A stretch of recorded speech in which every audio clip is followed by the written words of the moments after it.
estabelecer as prioridades, que existem coisas que são mais importantes do que outras. Por exemplo, saúde é mais importante do que embelezamento da cidade, que aquilo está sendo apurado, aquilo não está parado não, é porque a justiça é morosa, é demorada, infelizmente o Ministério Público tem que atender uma série de outras questões e muitas vezes a coisa é morosa, mas as providências estão sendo tomadas e vai tudo vir a claro. Tudo isso, essa malversação do dinheiro público, essa corrupção, essa aplicação irregular, 12.700.000 gastos com manutenção da frota do município. Isso é um absurdo. Não precisa ser nenhum gestor público para saber que 12.700.000 para gastar com a manutenção de uma frota é um número assustadoramente grande. Isso é número para manutenção de ônibus espacial. Isso não é manutenção de frota de carro, não. 12.700.000. Aí é lógico, não sobra dinheiro, né, para ajudar o Clube do Cavalo, não sobra dinheiro para atender às reais necessidades do nosso país. E quando a gente discute aqui e traz essas denúncias à baila, isso não é perseguição, isso não é querer prejudicar ninguém, não. Ninguém aqui está querendo prejudicar ninguém. Nós estamos querendo transparência na aplicação do recurso público. E a questão de ter escolaridade ou não ter, não forma caráter de ninguém. Tem muito mau caráter doutor e tem muito mau caráter analfabeto. Não é a pessoa ser alfabetizada ou não que vai fazer com que ela tenha um bom caráter. Existem bons vereadores, vereadores compromissados, mas que muitas vezes não aguentam a pressão. Porque a pressão é muito grande, as pessoas sabem como que é a perseguição nessa cidade, a perseguição é implacável, então muitas vezes as pessoas não conseguem suportar essa pressão. Alguns vereadores diziam que essa casa era uma tranquilidade, não tinha discussão, não tinha quebra-pau, era tudo tranquilo. Por que será? Hein? Por que será que antes era tudo tranquilo, não tinha discussão, todo mundo pegava seu dinheirinho, punha no bolso, saía caladinho, não tinha debate, não tinha nada, o povo ficava longe. É bom manter o povo longe, para não saber que tem 12.700.000 sendo gasto com manutenção de frota do município, que está sendo desviado recurso público para fazer negociata com Tupi e a Mitsubishi. Porque aí o povo não fica sabendo, né? O povo não está sabendo disso, né? Então, quando o povo ouve a rádio, aí ele fica sabendo.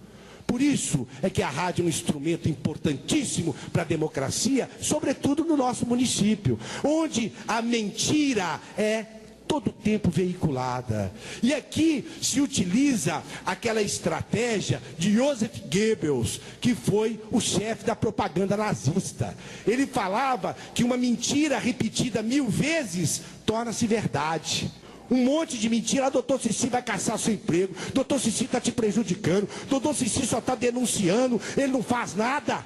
E espalha isso para todo mundo. E aí as pessoas ficam acreditando numa mentira. Porque uma mentira dita 1000 vezes se torna verdade. Mas quando existe a transmissão ao vivo, isso é importante demais, né? Os senhores cidadãos e cidadãs da nossa cidade ficam sabendo na hora o que está acontecendo nessa Câmara, nessa Casa de Leis. Então, eu não sei por que antes isso aqui era muito tranquilo, não. Mas eu sei que hoje não é tranquilo porque existe muita malversação do dinheiro público. Existe sim abuso de diárias. Existe sim. Então, por isso é que existe este interesse em mudar o horário das reuniões da Câmara. Existe esse interesse em acabar com as transmissões da rádio. E é isso mesmo, Vossa Excelência falou muito bem. Como é que a rádio é irregular para transmitir a reunião da Câmara, mas não é irregular para transmitir o programa da Prefeitura? Estão acostumados a isso. Por isso é que não tem cuidado. Por isso é que até hoje o furto de gasolina não foi apurado. Até hoje não tem. Quem é que estava roubando combustível do município? Estava roubando o combustível do município. Até hoje não sabe. Quem roubou? Oh, não sei, não vi, não estou sabendo. Roubaram, né? Roubou, cadê? Então, hoje, esta casa não é tranquila. E não pode ser tranquila de forma alguma. Porque se for uma casa tranquila, nós estamos compactuando com roubalheira. Isso mesmo. Então, quando eu denuncio essas falcatruas, isso é tudo roubalheira. Falou que recebeu da Emisol, depois não recebeu para fazer a estrada do contorno. Aí depois veio lá e desconversou, falou que não recebeu nada não, e que estava errado, e jogou a mala para cima do autor, do dono do jornal. Mas a informação foi do gabinete da prefeitura, que tinha realmente recebido dinheiro da Emisol. 2,2 milhões de reais para construir várias coisas. Dentre elas, a construção da estrada do contorno. Isso mesmo. Foi para repassar a correspondência é de 8 de abril de 2008. O prefeito recebeu 2,2 milhões de reais para fazer, dentre outras coisas, a estrada do contorno. A estrada do contorno não foi feita. Para onde foi esse dinheiro? É isso que nós queremos saber. Porque, conforme muito bem disse o vereador Cristiano Almeida, o nosso município é um município rico. Mas o recurso, ele é destinado para coisas que não são prioritárias. Ele é desviado para aplicação irregular de verba pública. Então, não sobra dinheiro para pagar dignamente as professoras, não sobra dinheiro para comprar protetor solar para os garis, não sobra dinheiro para pagar um salário digno para as agentes comunitárias de saúde. É lógico, porque o dinheiro está sendo roubado. E aí, hoje, essa Câmara não é tranquila. Por quê? Porque tem vereador aqui que denuncia essa roubalheira. E essa roubalheira, ela não existe, não é da agora não, hein? Essa roubalheira, ela está aqui há mais tempo. E o Ministério Público está apurando essa roubalheira. Só, gente, que demora. Infelizmente, a justiça é morosa. E os criminosos, apostando na impunidade, ficam dizendo, aí, viu, doutor Cici só fala, não acontece nada. Acontece sim. Vai lá no Ministério Público, aqui em Barão de Cocais, vê na porta do Ministério Público um monte de determinação do Ministério Público que tem lá para poder apurar a irregularidade da prefeitura. Então as coisas estão sendo feitas. Só que quem comete essas irregularidades está aproveitando da morosidade da justiça. Para quê? Para dizer que não tem irregularidade. Mas irregularidade tem e estão sendo apuradas. E serão apuradas. Porque, graças a Deus, nesta casa não existe só pessoas que são coniventes. Não. Aqui tem muitos vereadores que às vezes até votam contra posições minhas e do vereador Cristiano Almeida, mas por pressão. A pressão é muito grande. A gente vê várias pessoas que foram contratadas irregularmente pela prefeitura, recebendo menos de metade do que tinha direito.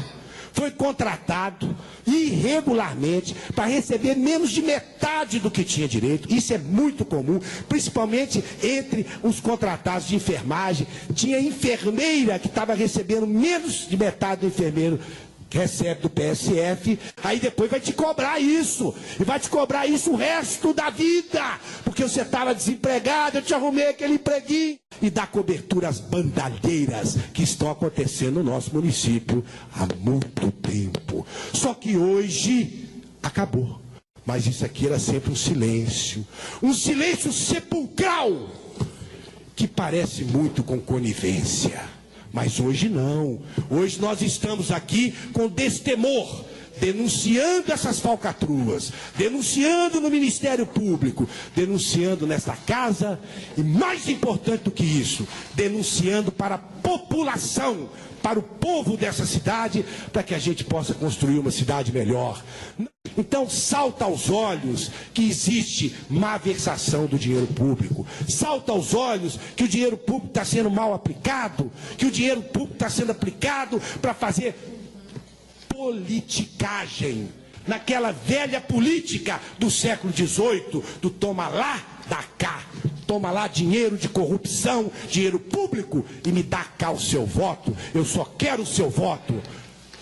É um absurdo, mas infelizmente, meus caros ouvintes, meus cidadãos e cidadãs, que eu com muita honra represento, nós estamos criando novos tempos, nós todos, e cada cidadão e cidadã dessa cidade é responsável pela construção de uma nova cidade, onde seja a tônica a transparência, onde seja a tônica a melhor aplicação dos recursos públicos, onde seja melhor valorizado o servidor público, porque graças a Deus somos uma cidade rica, mas muito mal gerida por conta dessa praga, desse câncer que é a corrupção. Mas nós, graças a Deus, temos tido algumas vitórias. E a maior delas é trazer o povo para as nossas reuniões.